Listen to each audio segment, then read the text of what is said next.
It's the Dee Armstrong Show, and I can hardly wait myself. We're talking with the stars of the show, with the lady with the big gun, Harry's Law. Have you ever made your own jewelry? We'll show you how with the bead cage, and Mr. Cardio Tone rocking it out next on the Dee Armstrong Show. Live from the WLTZ NBC 38 studios, this is the Dee Armstrong Show.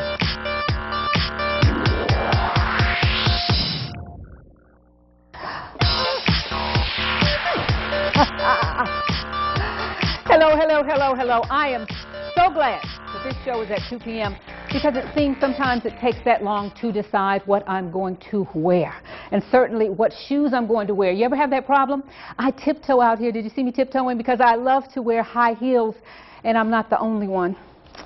I have a sad story. It's about one of my dearest friends. She has a problem. It is shoe-itis. It's like a rash that never goes away. Have you seen this woman? Her name is Angela. If so, let me know. We have to report her last seen going into a shoe store. She loves shoes more than anything. She cannot Facebook me. Look at there. Those are her feet and her shoes. But I do have to tell you this. Angela has the cutest little legs, and she looks good in all of her shoes. Shoe fetishes are something that we just cannot avoid. We want you to know that if you know Angela, let us know, because she has kids to feed and they cannot eat shoes. Janae, what you got on today? Okay. You know what, I'm afraid She's another one with shoe fetish, huh? Angela might be my BFF because I am infatuated with shoes as well, so. Okay, okay. I'm condoning it. You condone? I'm going am. to get Angela on the telephone, and we're going to talk to her about her shoes and what she's doing to pay for those shoes and to take care of those kids at the same time. And guess who's in the studio with me today? Another friend. What you got on, Ed?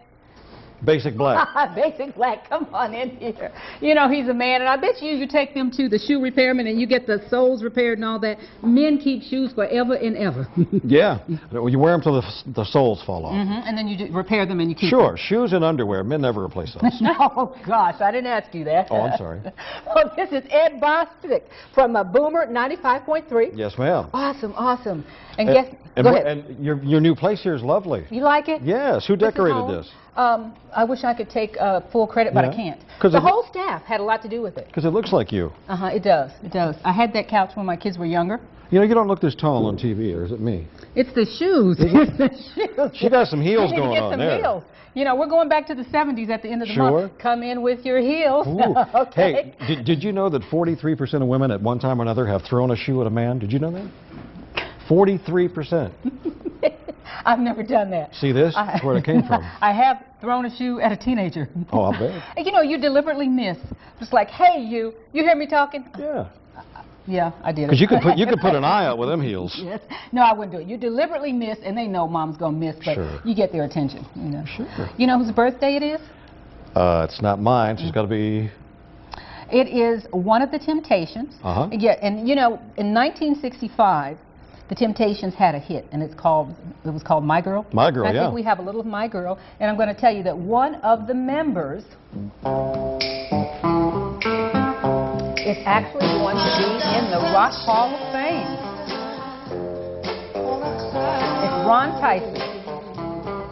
Woo! Look at him dancing. He is 63 years old. It's cold outside. Which is your favorite Temptation song? I think mine, Woo! Papa Was a Rolling Stone. Papa was a rolling because the guy with the stone. voice, and Mama, Dad talk going around. I love that guy. You know, songs back then told a story. They did. Even if you were telling the story that my daddy was low down. Low down. And he was a Rolling Stone, they told the story. And you know what else? Papa Was a Rolling Stone is 7 minutes long. Oh, really? And when I play that on the radio, I can go get a coffee. And that was very unusual. Remember when those 45s were 3.5 minutes? Yeah. You would be so mad because Michael Jackson would wrap it up in 3 minutes. How about that? Say, give me more Michael, and you'd have to go back to the turntable and get that thing. Just Yes, put you it did. on repeat. Yes, yes, I'm telling you. Okay, so what is your favorite? I'm telling you. All kinds of Temptation songs, and maybe you'll hit me up on Facebook, let me know, and maybe we can play some more. Got a question for you. Okay. If you were a woman, and if you were pregnant... I'd be ugly, I know that. No, all pregnant women are beautiful. Would you elect to deliver early? Because that is a question that a lot of women are faced with. And some of them say, I'm busy, I have other plans, and I don't want to have the baby on the due date that's scheduled. What do you think about that? I know some that say, let's get this over with. I'm tired of not being able to get up off the couch and bend over and pick up stuff. So a lot of them do want to get it over with early, if it's not going to hurt the child. If it's not going to hurt the child. Right. Well, the March of Dimes says it should no longer be acceptable for a doctor to deliver a baby at 36 weeks just because the woman says, you know, I'm tired or I have something else to do. And it is launching a campaign against it. Mary Ann Favreau has more. Extra weight, back pain, getting kicked from the inside. Being pregnant is no picnic, especially during the final weeks before delivery. I was having a lot of pain that started in my back, that was going down my leg, and for my work, unfortunately, I have to stand a lot. When Shirley Wang was pregnant with her first child, she had a lot of leg pain at 36 weeks, and her doctor asked her if she wanted to be induced early. A tempting offer, but Shirley said no and waited to be induced at 39 weeks. She delivered a healthy baby boy. But many moms-to-be are asking to have their baby weeks before their due date, and you'd be surprised why. One of the requests I had was a woman who had a Zodiac that specified that she should deliver on a certain date and ideally on a certain time to benefit her child for life. Dr. James Burr says he's also had other pregnant patients asked to deliver early to attend business meetings, but he recommends women do their best to deliver at 39 weeks. The best reasons to wait is, number one, it gives your baby a chance to have a less risk of being admitted into the ICU for medical complications. Two, it increases the odds that the baby's going to be strong enough to go home with the mother at the same time she does.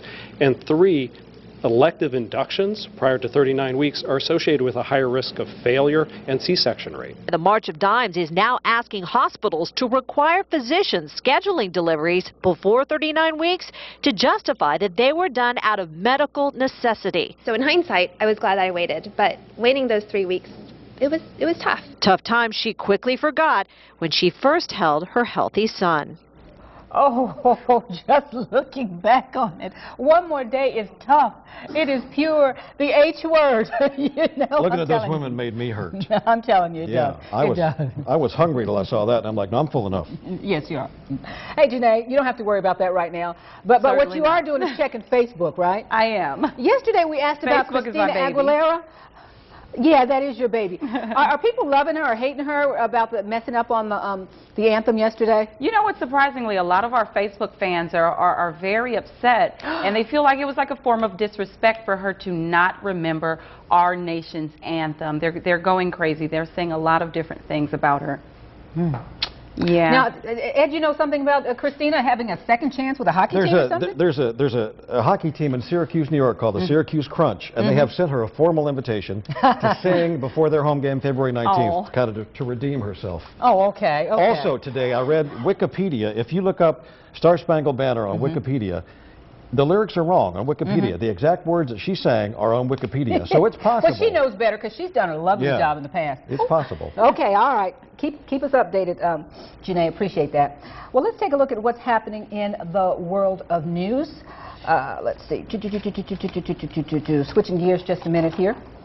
Columbus police made 2 arrests, and this is in connection with 2 separate early morning holdups. You never want to hear that, but it happens. Now, the first one happened around 2 at Mike's Market. It's on the corner of the Manchester Expressway and Armour Road. And police say 27-year-old Edsel Workman Jr. has already been arrested. He's been charged with that robbery after allegedly snatching money from the cash register and then running off, but he got caught. Didn't run fast enough, I guess. Imagine that. Okay, he was arrested shortly after.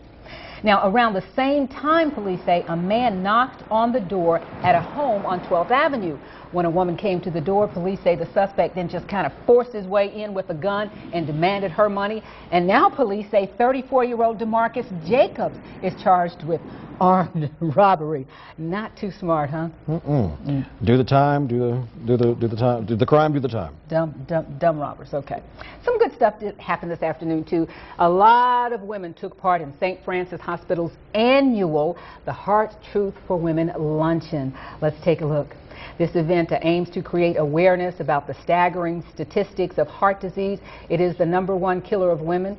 Don't have any video now, but we are going to have it at 6 o'clock, and we'll have some words from the speaker, Jackie Gingrich Cushman. She's a columnist and author. Hear more from her and about her personal connection to St. Francis. That's coming up tonight at 6. And here's some news that you really don't want to hear, because you can now say goodbye to free checking because the government says we have some new rules, and then the bank says you're going to pay for it. Bob Hansen has more. It may start costing you more to use your money. What if free checking was no longer free? I've never had any fees as long as I've had, for how old is my son? 19 years. Oh, that's so disappointing. Electronic bill pay. But that may not be enough to avoid new charges coming your way. As banks deal with ongoing federal regulatory changes and limitations, they're looking for old and new ways of bringing in revenue. Changes with the recent legislation could make free checking go away, and it's a shame for consumers. But financial experts say since banks are making less money on credit card transaction fees, interest rates, and late payments, they need to make it back somewhere else. If certain fees are no longer feasible, they're going to turn elsewhere to generate revenue, and the checking accounts are certainly one source. I think you'll see checking fees come on from pretty much every institution, from the big banks and ultimately from credit unions and small community banks, although that might come later. Now, your bank or credit union will inform you if they're going to start charging you for your checking account, but you may have to read the fine print to know about it. If you just simply receive a statement, file it away, toss it in the trash, you could be paying fees that you don't even know about because you haven't read the statement. So it's important to do that. Now, people with multiple accounts with the same bank, things like a savings account and credit cards, may be able to still keep a free checking account, which means the poorest customers may be hit the hardest. Still, nobody likes to pay for something they've had free for years. So used to not paying on going into your bank, using your ATM. You know, you have to start paying for those things, and it's something we've taken for granted. Maybe you'll use more cash. So the bottom line is you need to call your bank and see how it's going to affect you, you know. Now, I think if they're going to do this, though, we ought to revert back to the old days when they gave you a toaster for opening your account. So you get something for that. Yeah, don't you think? Ed, that was the old days. Nobody's giving away toasters anymore. Come on. If they're going to charge me money, give me something back. A cell phone. All right. An iPhone. iPhone. There you go. Okay, all right. You know what? I was listening to the radio earlier today. Listening to you, listening to a little bit of everybody, and they were talking about Sunday alcohol sales.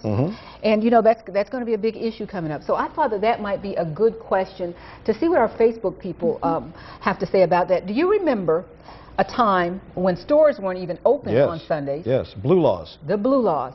Then they started letting restaurants sell alcohol, and now we're going all the way. It looks like we're going to have alcohol sales. You can go in the store and buy something to drink. Janae?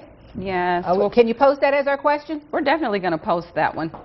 Okay. One of the things that I'm a little concerned about is Georgia being a Bible Belt. A lot of people disagree with alcohol being sold on Sundays. So we asked the Facebook fans, should stores be allowed to sell alcohol on Sunday in Georgia? Because even Alabama, you can buy alcohol in stores on Sunday. So we want to know, Facebook wants to know, should Georgia be allowed to sell alcohol on Sundays? It's going to be a very real question. Now, Ed, we made it to the first break. We're going to have a really big shoe, as somebody used to say. We have the bead cage coming up. We're going to talk about Alzheimer's, and we're going to explore your feminine side with the bead cage, and so much more coming up. Mr. Cardio Tone is going to rock it. You going to do it with me? Not like that. I'll break a hip. Of course not like that, but we'll be back on the Dee Armstrong Show in just a moment.